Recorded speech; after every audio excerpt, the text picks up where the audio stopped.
اچھا ذرا سوچئے، مشرق وسطی میں تھوڑی سی بھی ہلچل ہوتی ہے اور پوری دنیا میں شپنگ اور مال برداری کی قیمتیں فوراً آسمان سے باتیں کرنے لگتی ہیں۔ یہ کوئی اتفاق نہیں ہے بلکہ ایک مکمل ڈومینو اثر ہے۔ ایک خطے کا واقعہ کس طرح خاموشی سے عالمی معیشت کی جڑوں کو ہلا دیتا ہے، یہ واقعی حیرت انگیز ہے۔ آج کے اس ایکسپلینر میں ہم اسی پیچیدہ صورتحال کی تہہ تک پہنچیں گے، اور ہاں، ہماری گفتگو کا مکمل انحصار صرف اور صرف مستند رپورٹس اور اعداد و شمار پر ہوگا۔ تو ہم آج 5 اہم پہلوؤں پر بات کریں گے۔ پہلا، آبنائے ہرمز کا تنازع۔ دوسرا، موجودہ فوجی کشیدگی اور جوابی کارروائیاں۔ تیسرا، یہ راستہ توانائی کے لیے اتنا اہم کیوں ہے؟ چوتھا، انشورنس اور ٹینکرز کا بڑھتا ہوا بحران۔ اور آخر میں ہماری روزمرہ کی سپلائی چین پر اس سب کے اثرات۔ پہلا حصہ، آبنائے ہرمز کا تنازع۔ 2 کروڑ، جی ہاں 20 ملین، یہ واقعی کوئی عام ہنسا نہیں ہے۔ روزانہ 20 ملین بیرل تیل آبنائے ہرمز کے اس تنگ راستے سے گزرتا ہے۔ مطلب یہ ہے کہ پوری دنیا کی پیٹرولیم سپلائی کا تقریباً 20% حصہ صرف اس ایک راستے پر منحصر ہے۔ تو ظاہر ہے اگر یہاں ایک چھوٹی سی بھی رکاوٹ پیدا ہوتی ہے تو عالمی توانائی کی مارکیٹ میں ایک بہت بڑا اور خطرناک خلا پیدا ہو سکتا ہے۔ اکثر اوقات نہر سوئز اور آبنائے ہرمز کو ایک ہی نظر سے دیکھا جاتا ہے، لیکن اصل کہانی بالکل مختلف ہے۔ نہر سوئز کے راستے تقریباً 25 سے 30% عالمی کنٹینر ٹریڈ ہوتی ہے، جبکہ آبنائے ہرمز میں کنٹینرز کا گزر نہ ہونے کے برابر ہے۔ لیکن جب ہم تیل کی بات کرتے ہیں تو ہرمز گیم چینجر بن جاتا ہے۔ سمندری تیل کا 20% ہرمز سے گزرتا ہے، جبکہ سوئز سے صرف 9%۔ اس کا سیدھا سا مطلب یہ ہے کہ ہرمز کا تنازع کنٹینرز کا نہیں، خالصتاً توانائی اور تیل کی قیمتوں کا تنازع ہے۔ دوسرا حصہ، فوجی کشیدگی اور جوابی کارروائی۔ جولائی 2026 کے اوائل میں جو واقعات پیش آئے وہ بہت تیزی سے بنے۔ 6 اور 7 جولائی کو سویلین بحری جہازوں پر حملے رپورٹ کیے گئے، اور اس کے فوراً بعد 7 اور 8 جولائی کو امریکی افواج نے ایران میں 90 کے قریب فوجی اہداف پر جوابی حملے کیے۔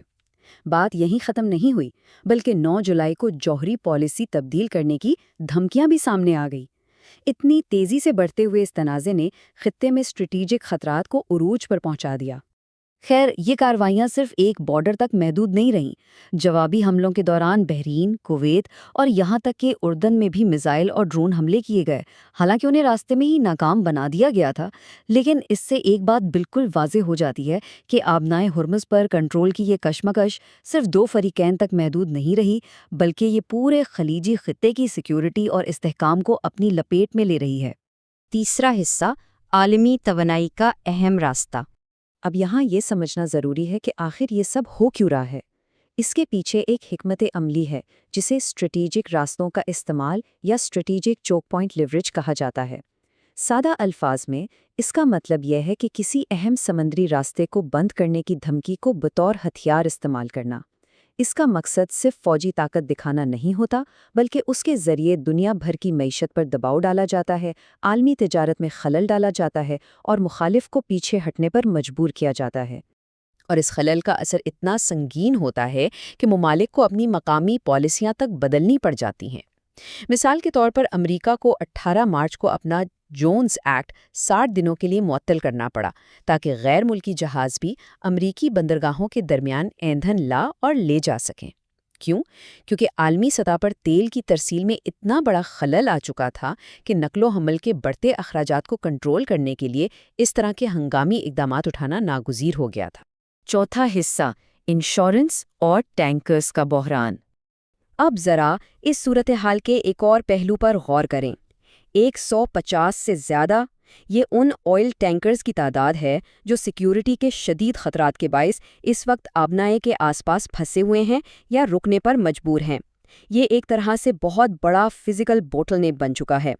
ذرا سوچئے، جب اتنی بڑی تعداد میں بحری جہاز اپنی منزل تک نہ پہنچ پائیں تو پوری دنیا میں تیل کی سپلائی پر کس قدر شدید دباؤ پڑتا ہوگا۔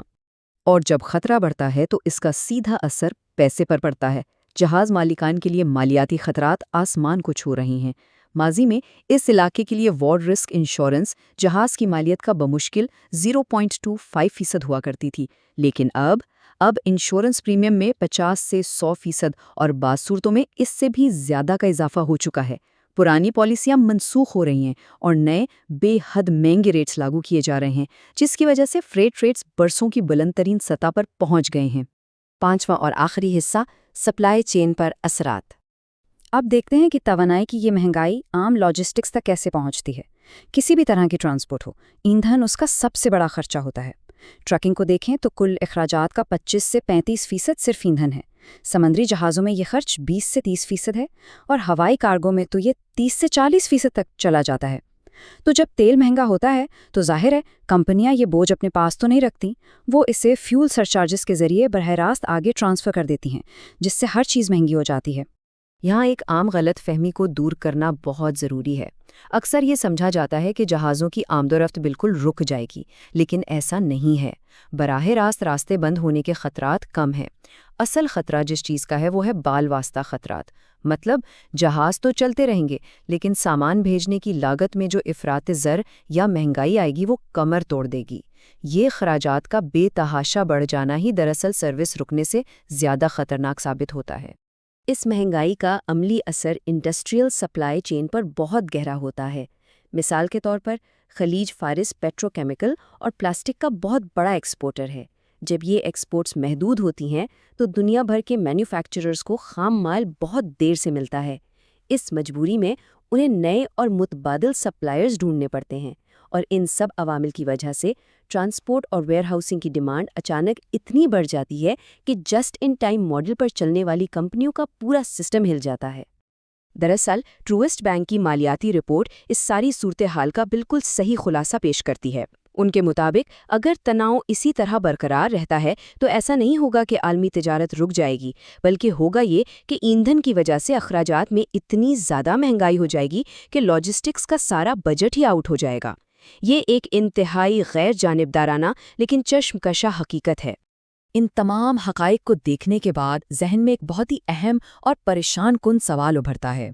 اگر اہم سمندری راستوں کو اسی طرح جغرافیائی سیاسی ہتھیار کے طور پر استعمال کیا جاتا رہا تو یہ عالمی سپلائی چینز کب تک ایندھن کی اس خطرناک مہنگائی کو برداشت کر پائیں گی؟ کیا یہ موجودہ معاشی نظام اس مستقل دباؤ کو سہنے کی صلاحیت رکھتا ہے، یا پھر ہم ایک ایسے مقام کی طرف بڑھ رہے ہیں جہاں یہ پورا سسٹم ہی بکھر جائے گا؟ یقیناً یہ ایک ایسا سوال ہے جس کا جواب آنے والے وقت کے لیے بے حد اہم ہے۔